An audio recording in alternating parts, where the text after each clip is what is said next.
যারাই পিপি ইন্ডাস্ট্রিতে আছেন তারা ওয়েট করছেন ক্যান্সারের জন্য এট সার্টেন টাইম। এটাই বডি থেকে এইভাবে স্বাভাবিক প্রক্রিয়া, কারণ পায়ের তলায় প্রত্যেকটা অর্গানের সেন্টার আছে। আপনি হাঁটছেন, প্রত্যেকটা সেন্টার আপনার নিজে নিজে ডাক্তার হন। আপনি দেখুন আপনার কি সমস্যা হচ্ছে, আপনি বুঝবেন সবচেয়ে ভালো।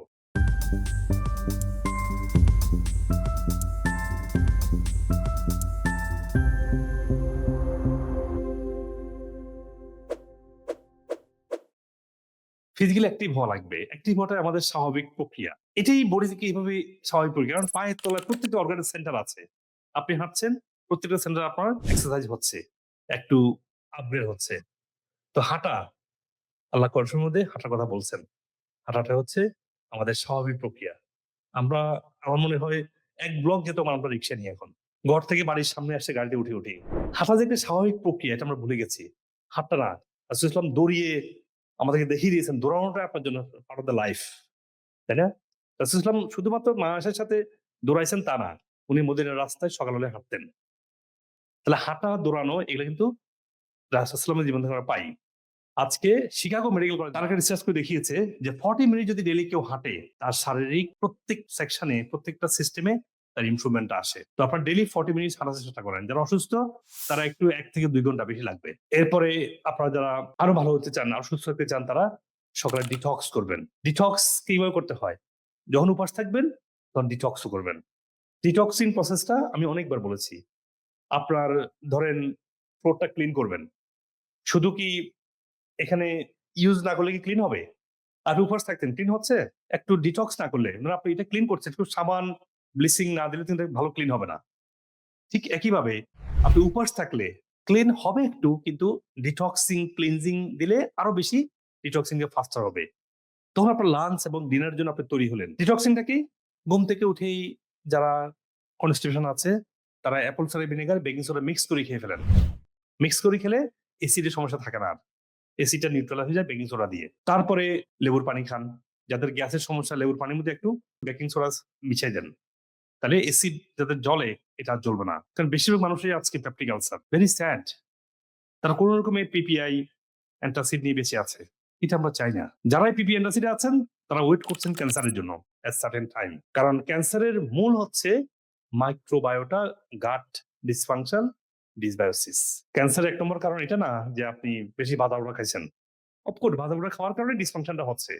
এই ডিসফাংশনটা থেকে আপনি আরো ওয়ার্স করছেন আপনি যখন অ্যান্টাসিড বা পিপিএ ড্রাগ গুলো নিচ্ছেন। এটা আপনি ওয়ার্স করছেন, খাওয়ার যে সিস্টেম খাওয়ার এটা আপনি ফলো করছেন না। একে তো ইমব্যালেন্স, তার উপরে খাবারটা খাচ্ছেন রং।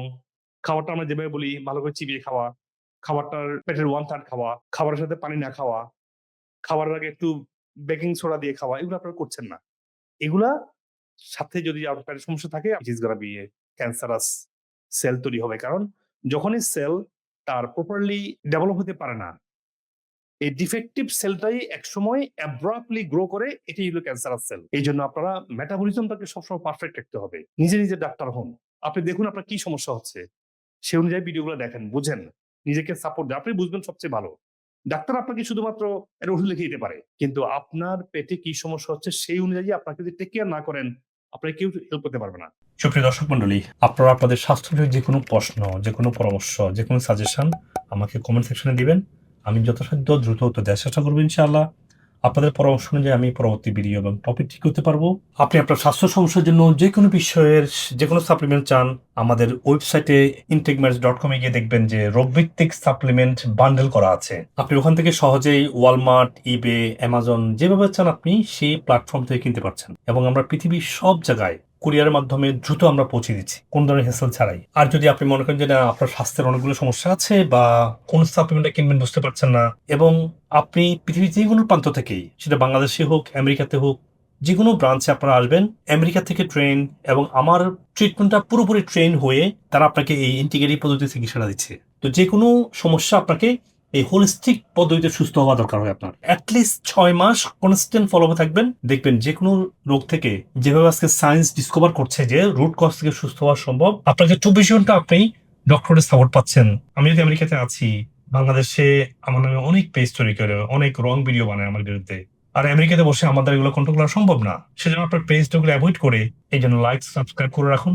আমেরিকার নাম্বার 1 সাপ্লিমেন্ট, সত্যিকারের ডক্টর গাইডলাইন এবং এভিডেন্স বেস হেলথ টিপসগুলো আপনি এখানে পাবেন ইনশাআল্লাহ। আল্লাহ হাফেজ। আসসালামু আলাইকুম ওয়া রাহমাতুল্লাহি ওয়া বারাকাতুহু। আমি গত 3 মাস আগে এখানে প্রথম আসছিলাম। আমার শারীরিক অনেক সমস্যা ছিল, থাইরয়েডের প্রবলেম, আপনার আর্থ্রাইটিসে আক্রান্ত, পেইন মাথা থেকে পায়ের নখ পর্যন্ত, আর আপনার গ্যাসের প্রবলেম ছিল, শ্বাসকষ্ট ছিল। আলহামদুলিল্লাহ আমি সব ট্রিটমেন্ট নিয়েছি, এখন নিচ্ছি নিয়মিত। আর আলহামদুলিল্লাহ আমি আগে থেকে অনেক বেটার ফিল করতেছি। পেটে ব্যথা, বমি, পাতলা পায়খানা, ওরকম খাবার দাবার কোনো রুচি ছিল না, শরীরে উঠতো না। পরে যখন আমরা স্যারের ঠিকানাটা পেলাম, আসলাম, সেমিনার করলাম, জানলাম, বুঝলাম, তাতে আপনি সুস্থ আছে আলহামদুলিল্লাহ। ডায়াবেটিস আমার আলহামদুলিল্লাহ এখন লেভেলে একদম 4.12।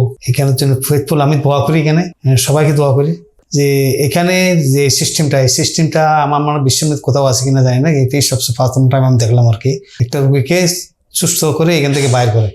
আশানুরূপ অনেক কথাবার্তা উনি বলেছেন, বা বলেছেন যে আল্লাহ চাহিত অনেক কিছু, তারপরে উনি যে ট্রিটমেন্ট দিয়েছেন, তো সবগুলো মিলে আসলে আমার প্রথমে রিপোর্ট দেখে আমার নিজেরই আসলে বিশ্বাস হচ্ছিল না যে কি কখনো সম্ভব হবে কিনা। এখন আল্লাহর রহমতে আমি এই মাসে কনসিভ করেছি। ওনার লোয়ার অ্যাবডোমেনে বহু পেইন ছিল, অনেক অনেক ব্যথা ছিল। আলহামদুলিল্লাহ এই ওষুধ খাওয়ার পর আস্তে আস্তে ওই ব্যথাটা চলে গেছে। তারপরে আমার কিডনিতে একটু দেখাইছে। যখন হক সাহেবের কথা শুনছি, মুজিবুর রহমান হকের, তখন শুনতে শুনতে আজ 5 মাস আমি নামাজ পড়ি, আবার শুনি, যত শুনি যাতে এতই ভালো লাগে। মুজিবুল হকের অনেক অনেক ধন্যবাদ, ওনাকে আল্লাহ জান্নাত ফেরদাউস দাও, সব ডাক্তারগুলোই ধন্যবাদ।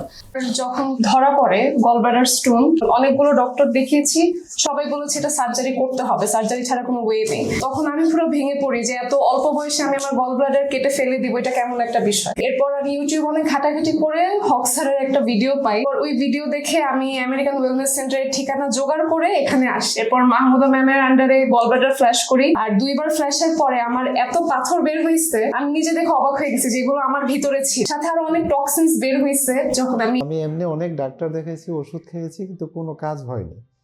তো পরে মূলত এখানে আসা, তা আমিও আকু দেই এবং আল্লাহর রহমতে আমারও অনেক উপকার হয়েছে। আমি এখন একেবারে মোটামুটি বলতে গেলে 99% সুস্থ।